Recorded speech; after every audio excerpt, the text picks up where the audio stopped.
Hello guys, स्वागत है आप सभी का एक और नए वीडियो में। आज की इस वीडियो में हम अपने एनिमी को मूवमेंट देने वाले हैं स्क्रिप्ट के अंदर। एक्चुअली पूरा कोड मैंने पिछले वीडियो में लिख दिया था, बट किसी प्रॉब्लम की वजह से वो सही से रिकॉर्ड नहीं हो पाई, जिस वजह से मुझे आधी वीडियो डालनी पड़ी। तो अब इस वीडियो में आपको सिर्फ कोड्स को समझाना है एंड एक दो स्टेप मैंने और किए, वो भी मैं आपको इस वीडियो में एक्सप्लेन कर दूँगा, तो ये वीडियो ज़्यादा लंबी नहीं होगी। तो यहाँ पर देखो, एनिमी का जो मेन सीन है वहाँ पर मैंने स्क्रिप्ट अटैच की है मेन नोड के ऊपर। और मेक श्योर आप ना एनिमी को एक एनिमी नाम के ग्रुप के अंदर भी ऐड कर दो। यहाँ पे आप देख सकते हो मैंने ऐड कर दिया है। उसके बाद यहाँ पे स्क्रिप्ट को समझते हैं। स्क्रिप्ट के अंदर सबसे पहले मैंने यहाँ पे एक डायरेक्शन नाम का वेरिएबल बनाया, जिसके अंदर मैंने वेक्टर 2 डॉट लेफ्ट करके वैल्यू दी है। अब इसका मतलब क्या हो वेक्टर 2 डॉट लेफ्ट का? वेक्टर 2 के अंदर एक्स के अंदर तो -1 आ जाएगी और वाई के अंदर 0, तो यही होता है डायरेक्शन। इसका मतलब हुआ कि इसका मतलब बेसिकली लेफ्ट डायरेक्शन ही होती है। और ये हमने शुरू में डिफाइन और डिक्लेयर इसलिए किया है क्योंकि हम चाहते हैं कि एनिमी ना शुरुआत में लेफ्ट में चले। उसके बाद सेकंड वेरिएबल यहाँ पे स्पीड नाम का है, जो कि हमारे एनिमी की स्पीड होगी। मतलब कि स्पीड को हम जब डायरेक्शन से मल्टीप्लाई कर देंगे तो हमें जो रिजल्टेंट वेलोसिटी है वो मिल जाएगी एनिमी की।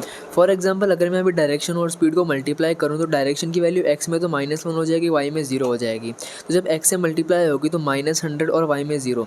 इसका मतलब है कि एनिमी चलेगा 100 की स्पीड से नेगेटिव डायरेक्शन में। उसके बाद मैंने एक एनिमेटेड स्प्राइट नोड जो हमारा था ना एनिमी के मेन नोड के अंदर एज ए चाइल्ड, तो उसका मैंने यहाँ पे रेफरेंस बनाया। अब यहाँ पे मैंने ऑलरेडी कीवर्ड का यूज़ क्यों किया है, अगर आपको ये नहीं पता तो चैनल पे ऑलरेडी वीडियो बनी हुई है, ऑलरेडी कीवर्ड को अच्छे से एक्सप्लेन किया है मैंने उसमें, आप वो वीडियो जाके रेफरेंस ले सकते हो। उसके बाद मैंने फिजिक्स प्रोसेस वर्चुअल मेथड का यहाँ पे यूज़ किया और उसके अंदर मैंने एक वेलोसिटी नाम का वेरिएबल सबसे पहले डिफाइन किया है। फिर उसको ना मैंने वैल्यू दे दी है, मतलब डायरेक्शन को स्पीड से मल्टीप्लाई करना था, वो मैंने फिजिक्स प्रोसेस के अंदर कर दिया है। जैसे यहाँ पे वेलोसिटी हमारी कंप्लीट होकर आ जाती है, उसके बाद यहाँ पे मूव एंड स्लाइड करके एक फंक्शन आता है काइनेमेटिक बॉडी 2D का। उसके अंदर क्या होता है कि हम ना वेलोसिटी एज ए पैरामीटर देते हैं और उस हिसाब से जो क्या होता है कि वो ना उस बॉडी को मूव करा देती है। अब मैं सेकंड पैरामीटर मैंने वेक्टर 2 डॉट अप दे रखा है, ये ऑप्शनल होता है। इसका बेसिक मतलब ये होता है कि जो ऊपर वाले जो डायरेक्शन है ना वो हमें यहाँ पे देनी होती है। ये सेकंड पैरामीटर इसलिए डालते हैं क्योंकि गेम को ना रेफरेंस चाहिए होता है ज़मीन का और ऊपर का। अगर आपको ये चीज़ और अच्छे से समझनी है तो आप कमेंट कर सकते हो। ये काम करने के बाद मैंने ना यहाँ पे एक सीन और बनाई थी, ठीक है। ये सिंपल सा एक एरिया 2D है जिसके अंदर मैंने कोलिजन शेप 2D ऐड कर रखा है, ठीक है। तो एक बहुत ही सिंपल सा मतलब मैंने यहाँ पे सीन बनाई है। अब इसकी ज़रूरत हमें क्यों पड़ रही है, सबसे पहले ये समझते हैं। देखो क्या हुआ कि हमने ना सबसे पहले एनिमी वाली स्क्रिप्ट के अंदर डायरेक्शन को लेफ्ट करके सेट कर रखा था। तो भाई ऐसे तो एनिमी लेफ्ट में चलता जाएगा, ज़मीन हो चाहे फिर वो कहीं पे भी चल रहा हो, लेफ्ट में चलता ही जाएगा। हम ये चाहते हैं कि जैसे वो मतलब ज़मीन के बाहर जाने की कोशिश करे ना, वैसे उसकी डायरेक्शन ना उल्टी हो जाए, ठीक है। जैसे लेफ्ट से तो राइट हो जाए। तो इसीलिए मैं यहाँ पे एरिया का यूज़ कर रहा हूँ, एरिया 2D नोड का यहाँ पे यूज़ कर रहा हूँ। ये क्या काम करेगा कि जैसे एनिमी इस एरिया के अंदर एंटर होगा ना, मतलब एरिया के अंदर एंटर जैसे ही होगा वैसे उसकी डायरेक्शन ना रिवर्स कर दी जाएगी। मैंने यहाँ पे स्क्रिप्ट के अंदर लिखा है, सबसे पहले जो एरिया 2D को उसके सिग्नल से कनेक्ट किया, बॉडी एंटर्ड सिग्नल से। जिसके अंदर कोई भी फिजिक्स की बॉडी आई ना तो ये सिग्नल एग्जीक्यूट होगा, मतलब इस फंक्शन के अंदर जितनी भी चीज़ें ना वो सारी एग्जीक्यूट होंगी।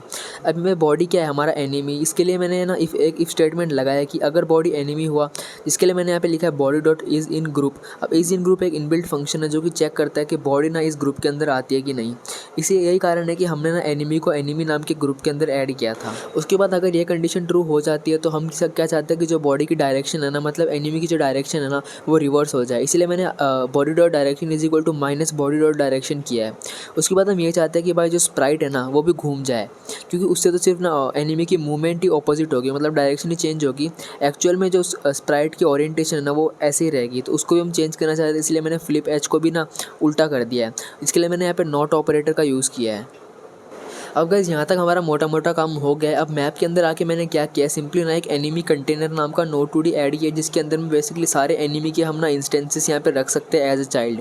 उसके साथ साथ यहाँ पे एनिमी को मतलब जो वॉल है ना हमारी, जिससे कि एनिमी की डायरेक्शन चेंज होगी, उसके लिए एक अलग से कंटेनर बना दिया जिसके अंदर सारे एरिया 2D यहाँ पे इंस्टेंस कर दिए हैं। अब यहाँ पे सीन में आप देख सकते हो मैंने एनिमी की और उन एरिया 2Ds को किस तरह से सेटअप किया हुआ है।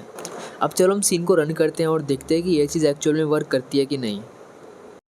तो बस यहाँ पे सीन जैसे रन करता हूँ तो यहाँ पे देखो एनिमी चल भी रहा है और जैसे ही वो वॉल को हिट कर रहा है वैसे उसकी डायरेक्शन चेंज हो जा रही है। मतलब दो काम यहाँ पे हो रहे हैं। सबसे पहला तो उसकी एक्चुअल डायरेक्शन चेंज हो रही है मूवमेंट की, और सेकंड क्या हो रहा है कि इसकी स्प्राइट की डायरेक्शन भी चेंज हो रही है, जो हमने ना फ्लिप एच को रिवर्स करके किया था।